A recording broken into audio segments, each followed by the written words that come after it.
এমন কোনো জায়গায় কখনো গিয়েছো যেখানে স্পিরিচুয়ালিটি, নেচার আর হিস্ট্রি সব একসঙ্গে মিশে আছে? চলো আজ এক্সপ্লোর করা যাক মধ্যপ্রদেশের এক অন্যতম সুন্দর জায়গা অমরকণ্টক। এখান থেকেই শুরু হয়েছে ভারতের অন্যতম পশ্চিম বাহিনী নদী পবিত্র নর্মদা নদীর যাত্রা। অমরকণ্টক মন্দিরে এই পাথরের হাতির মূর্তির ভেতর দিয়ে পাস করাটা ছোট্ট একটা ফেথ টেস্ট। ভোরের প্রথম আলোয় নর্মদা নদীর তীরে শিবলিঙ্গে জল দেওয়া এক অন্যরকম অনুভূতি। আমরা ঘুরে দেখব বিখ্যাত জলেশ্বর মহাদেবের মন্দির। কথিত আছে এখানেই অসুররাজ বানাসুর কঠোর তপস্যা করে মহাদেবকে প্রসন্ন করেছিলেন। তিনি একজন অসুর হয়েও মহাদেবের একনিষ্ঠ ভক্ত ছিলেন। এই হলো জলেশ্বর মহাদেব, যেখানে ইতিহাস জড়িয়ে আছে। তাছাড়াও এখানে আছে এক প্রাকৃতিক কুণ্ড, যাকে নিয়ে অনেক বিশ্বাস জড়িয়ে আছে। আমরা ঘুরে দেখব দুর্বাসা মুনির গুহা, যেখানে তিনি নর্মদা নদীর তীরে ঘন জঙ্গলে কঠোর তপস্যা করেছিলেন। আমরা ঘুরে দেখব 300 ফিট উচ্চতায় গ্লাস ব্রিজ, যেখান থেকে সোন নদীর উৎপত্তি হয়েছে। তো অনেক মজা, অ্যাডভেঞ্চার আর নেচার বিউটি দিয়ে ভরে যায় আমাদের অমরকণ্টক মেমোরিজ। হ্যালো বন্ধুরা, হর হর মহাদেব। স্বাগত জানাই তোমাদের লক্ষ্মীকান্তের উপর একটি নতুন ভিডিওতে। আজ আমরা এসেছি নর্মদা নদীর উৎপত্তিস্থল পবিত্র অমরকণ্টকে। তো ঘুরে এলাম, প্রথম থেকে শুরু করা যাক। ছত্তিশগড়ের অন্যতম সুন্দর জায়গা মেন পার্ট করে এখন আমরা প্রায় 200 কিলোমিটার জার্নি করে পৌঁছাচ্ছি মধ্যপ্রদেশ অমরকণ্টক, যেখান থেকে নর্মদা নদীর উৎপত্তি হয়েছে। তো এখন আমরা ছত্তিশগড় স্টেট থেকে চলে এসেছি উজ্জয়নের রাজা মহাকালেশ্বরের সাম্রাজ্যে। এখন প্রায় সন্ধ্যে 7টা বাজে। রাত্রিবেলা এই ঘন জঙ্গলের মধ্যে শুধু ঝর্ণার জলের আওয়াজ পাচ্ছি। অমরকণ্টক পৌঁছানোর আগেই রাস্তাতে পড়লো দুর্গাধারা ওয়াটারফলস। এখানে পাশেই আছে একটি দুর্গা মন্দির। এরপরে 10-15 মিনিটের মধ্যেই আমরা পৌঁছে যাই জৈন মন্দির। এখন মন্দিরের সব লাইটগুলো বন্ধ করে দেওয়ার কারণ হচ্ছে চারদিকে প্রচুর মৌমাছি আর ভ্রমর ঘুরছে। এখানকার আর্কিটেকচারের বিউটি আর স্পিরিচুয়াল অ্যাটমসফিয়ার সব মিলিয়ে জায়গাটার ভাইব একেবারেই আলাদা।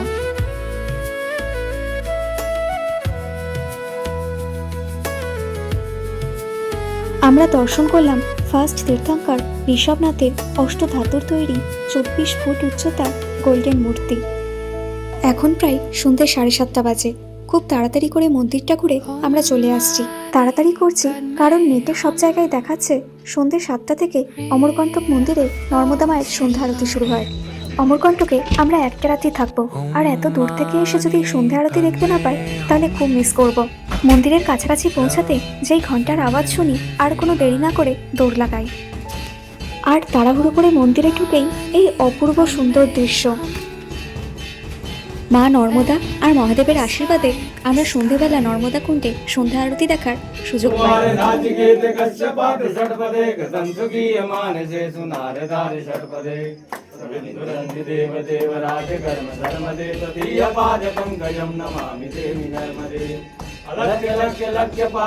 এই সুন্দর সন্ধ্যা আরতি দেখার পরে আমরা নর্মদা কুণ্ডে মায়ের মন্দিরটা 3 বার প্রদক্ষিণ করি। এই রকম মন্ত্রধ্বনি আর সন্ধ্যের আলোতে পুরো মন্দিরটাই যেন এক অপূর্ব সুন্দর হয়ে উঠেছিল। এই সৌন্দর্যটা ভাষায় প্রকাশ করা খুবই কঠিন। এই যে কাছের ঘরটার দিক করে আমরা এগিয়ে যাচ্ছি, এখান থেকেই নর্মদা নদীর উৎপত্তি হয়েছে। এই জায়গাটাই হলো নর্মদা কুণ্ড।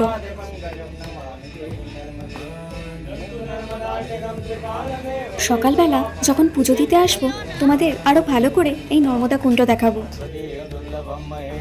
মন্দিরের চারপাশটা ঘুরে দেখার সময় সন্ধ্যার পরিবেশটা বেশ সুন্দর লাগছিল। মন্দিরের শান্ত পরিবেশ আর চারপাশের আলো সব মিলিয়ে জায়গাটা দেখতে খুবই ভালো লাগছিল। বন্ধুরা, এখন আমরা ভাবছি যে আমরা কোনটা করবো, নাইট ওয়াক কি স্লিপ ওয়াক। মানে আমি মিডিল ঘুরবো, এই যে মা বলছে স্লিপ ওয়াক করবে, দিদি বলছে নাইট ওয়াক করবে, আমি হচ্ছে কি ওয়াক করবো, আমি মর্নিং ওয়াক করবো। such a nice person I am. They are very lazy. Didi ko I am not lazy at all. এটা হলো অমরকণ্টক মন্দিরের ঠিক পাশেই ঝুলা ব্রিজ। এরপরে আমরা একটা দোকানে ঢুকলাম ডিনার করে নিতে। মন্দিরের পাশেই একটা আশ্রমে আমাদের রুম বুক করে রেখেছিলাম। এখান থেকে রাতের খাবারটা খেয়ে নিয়ে একেবারে আশ্রমে ঢুকবো। রুটি, ডাল, ভেজিটেবলস এগুলো দিয়েই আমাদের ডিনার সারলাম। কাল সকালে আমরা আসছি অমরকণ্টকেই আছি, সকালে আসছি মায়ের মন্দিরে পুজো দিতে। জয় মা নর্মদা। তো গুড নাইট। গুড নাইট, দেখা হচ্ছে কাল সকালে। Bye bye. Kutu hello, good morning, শুভ সুপ্রভাত, স্বাগত জানাই তোমাদের নতুন একটা দিনের ব্লগে। আজকে আমরা এখন যাচ্ছি অমরকণ্টক মন্দিরে পুজো দিতে। এখন সকাল 6টা বাজে। আমরা তাড়াতাড়ি রেডি হয়ে বেরিয়ে পড়েছি ভোরের শান্ত পরিবেশে মন্দিরে পুজো দেবো বলে। এই দেখো, এটা হলো আশ্রমের মেন গেট। এখান থেকে হেঁটে হেঁটে মন্দির পৌঁছাতে 1 মিনিটও সময় লাগবে না। প্রথমে ভেবেছিলাম নর্মদা নদীতে স্নান করেই পুজো দিতে যাব। কালকে রাতে মন্দিরের পুরোহিতদের সঙ্গে কথা বলে জানতে পারলাম নর্মদা দর্শনেই পুণ্য। গঙ্গা নদীতে স্নান করলে যেরকম পুণ্য, সেরকম নর্মদা মাকে দর্শনেই পুণ্য লাভ হয়। এরপরে আমরা পুজো দেওয়ার জন্য ডালা কিনে নিয়ে মন্দিরে नर्मदा ঢুকি। जनानी नमन है तुम्हें, तेरी पवित्र धरा में जीवन मिलता यहीं, हृदय में भक्ति এখানকার নিয়ম হলো আগে নর্মদা কুণ্ডের চারদিকে প্রদক্ষিণ করে নিয়ে তারপরে মন্দিরে পুজো দিতে হয়, नमन है तुम्हें, আর আমরাও তাই করলাম। नमन है नमन है।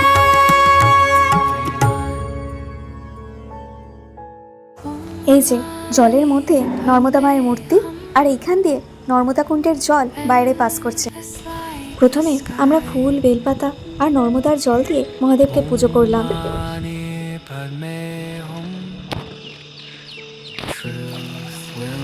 ভারতের নর্মদাই একমাত্র নদী যার পরিক্রমা এক পবিত্র সাধনা।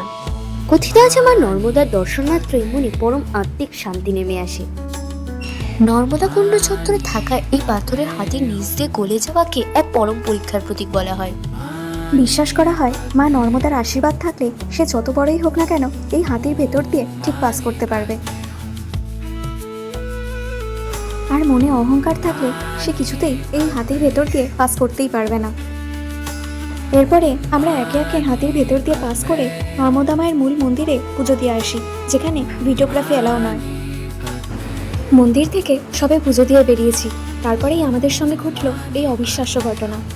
একটু আগে আমরা যে নর্মদা কুণ্ডের ধারে বসে মহাদেবকে পুজো করছিলাম, সেইখানে দেখা মিলেছে মহাদেবের জটা স্বয়ং নাগদেবের, যা দেখে নিজের চোখকেও বিশ্বাস করতে পারছিলাম না। নিজেদেরকে খুব ব্লেসড লাগছিল।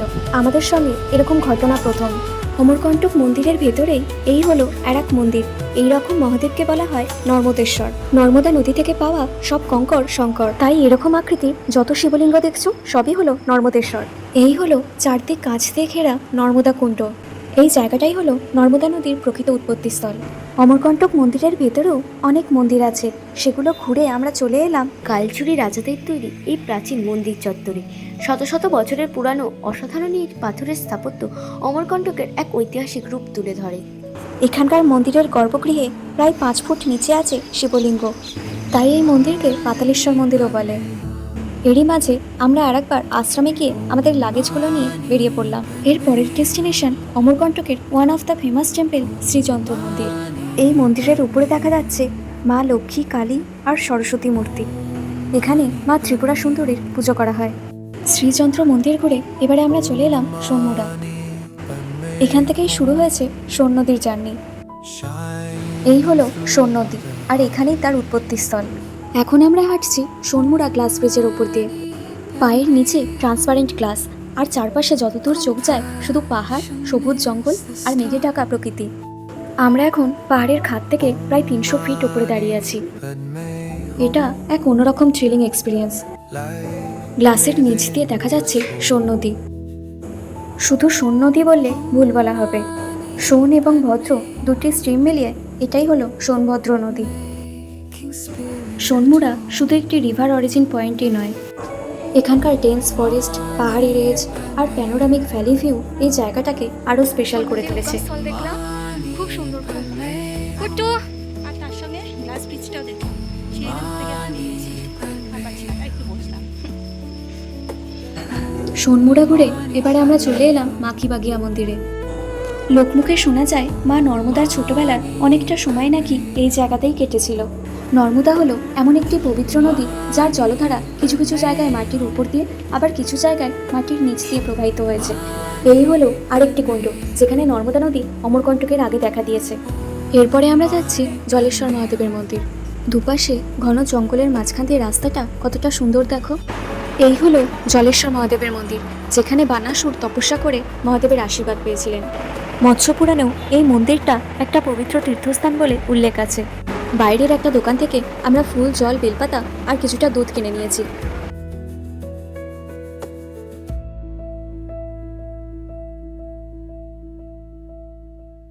ओम मानी पद्मे हम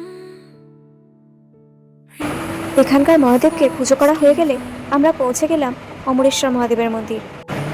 জলেশ্বর মহাদেবের মন্দির থেকে যেখানে যেতে সময় লাগে মাত্র 2 মিনিট।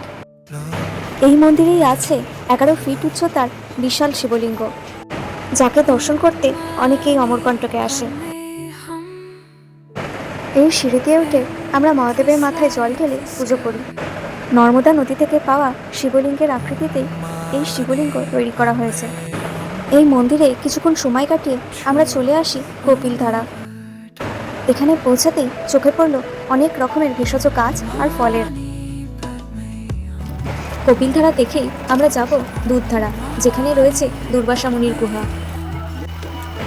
পুরো রাস্তাটা জুড়েই পাশ দিয়ে যাচ্ছে নর্মদা নদী, আর জঙ্গলের মধ্যে অনেক বাদরও আছে।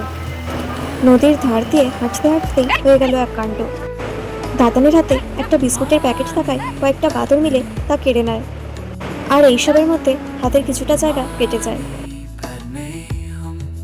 তো আমরা এবার কপিলধারা সেতুটা পেরিয়ে দুধধারার দিকে এগোচ্ছি। রাস্তাটা দেখো কিরকম ঘন জঙ্গল দিয়ে ঘেরা। এরকম নির্জন পরিবেশে শুধু পাশ দিয়ে নর্মদা নদীর স্রোতের আওয়াজটাই আসছে। আগেকার দিনে মুনি ঋষিরা এইরকম নির্জন পরিবেশে বছরের পর বছর ধরে তপস্যা করে যেতেন। তো এই রকম রাস্তা দিয়ে প্রায় আধ ঘন্টা হাঁটার পরে আমরা পৌঁছে যাই দুধধারা। এখন এখানে খুব বেশি ভিড়ও নয়, আবার মেঘলা আকাশ, সব মিলে পরিবেশটা খুবই সুন্দর লাগছে।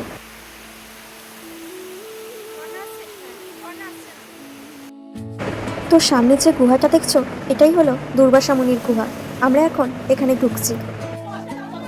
এখানে দুর্বাসা মুনির একটি মূর্তিও আছে।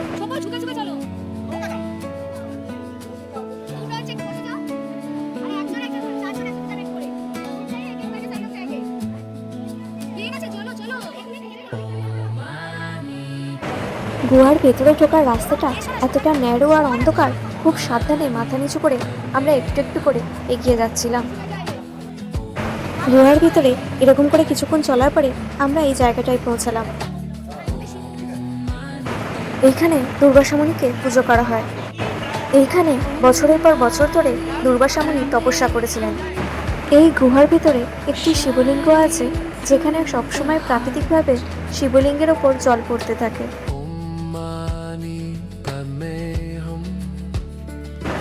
তো গুহার ভেতরে দুর্বাসা মুনির মূর্তি আর দুর্বাসা মুনির আরাধ্য শিবলিঙ্গ দেখে আমরা এখন গুহার বাইরে বেরোচ্ছি। বাইরে নর্মদা নদী কতটা জলের স্রোত দেখেছো? অথচ কিছুক্ষণ আগেই অমরকণ্টক মন্দিরে নর্মদা নদীর জলকে কতটা শান্ত আর স্থির লাগছিল। তো এবার এতগুলো সিঁড়ি পেরিয়ে উপরে ওঠার পালা।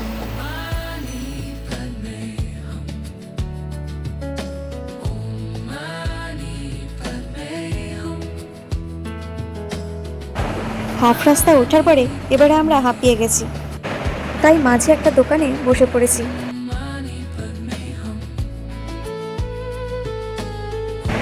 এই দোকানটা থেকে ঠান্ডা লেবু জলের শরবত খেয়ে কিছুটা এনার্জি পেলাম। তারপরে আবার হাঁটা শুরু করলাম। এইখানে দেখো মা কালীর একটি মন্দির তৈরির কাজ চলছে। তো কপিলধারা থেকে আমরা এখন বেরোচ্ছি। এর পরের ডেস্টিনেশন কবির চাবুত্রা। কবির দাস ছিলেন 15 শতকের একজন বিখ্যাত ভারতীয় সন্ত, কবি ও আধ্যাত্মিক চিন্তাবিদ। কিছুক্ষণের মধ্যে আমরা পৌঁছে যাই কবির চাবুত্রা, যা একটি স্পিরিচুয়াল প্লেস হিসেবে পরিচিত। কবির দাসের টিচিংয়ের মূল কথা ছিল ঈশ্বরকে খুঁজতে দূরে নয়, নিজের অন্তরেই খুঁজে পাওয়া যায়।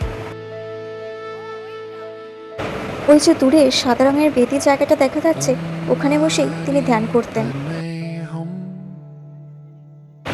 কবির চাবুত্রা ঘুরে এবারে আমরা যাচ্ছি আচনাকমার রিজার্ভ ফরেস্টের পথে। দূর থেকে যতটা সাধারণ মনে হচ্ছিল, জঙ্গলের ভেতরে ঢুকতে সারাউন্ডিংস একেবারে বদলে গেল। চারপাশে ঘন সবুজ গাছপালা, উইন্ডিং ফরেস্ট রোড আর নির্জন পরিবেশ। মনে হচ্ছিল প্রকৃতির এক বিশাল রাজ্যের মধ্যে দিয়ে এগিয়ে চলেছি। like the sky. এই জায়গাটা রিচ ওয়াইল্ড লাইফ আর বায়োডাইভার্সিটির জন্য খুব পরিচিত। তো অমরকণ্টক থেকে আরও 1-1.5 ঘন্টা রাস্তা পেরিয়ে আমরা পৌঁছে গেলাম বিলাসপুর স্টেশনে। আমাদের ট্রেন ছিল সন্ধ্যে 6:20 মুম্বাই হাওড়া মেল। এরই মাঝে বাইরের একটা দোকান থেকে রাতের খাবারটা কিনে নিলাম। তো আমাদের ট্রেন চলে এসছে।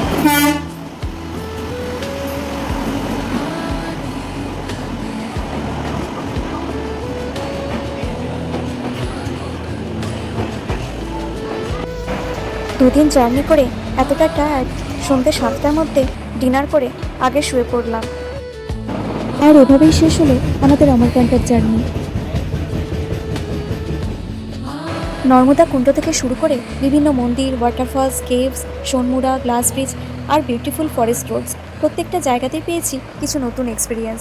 তো অনেক অনেক স্মৃতি নিয়ে আজকের ভিডিওটা এখানেই শেষ করছি।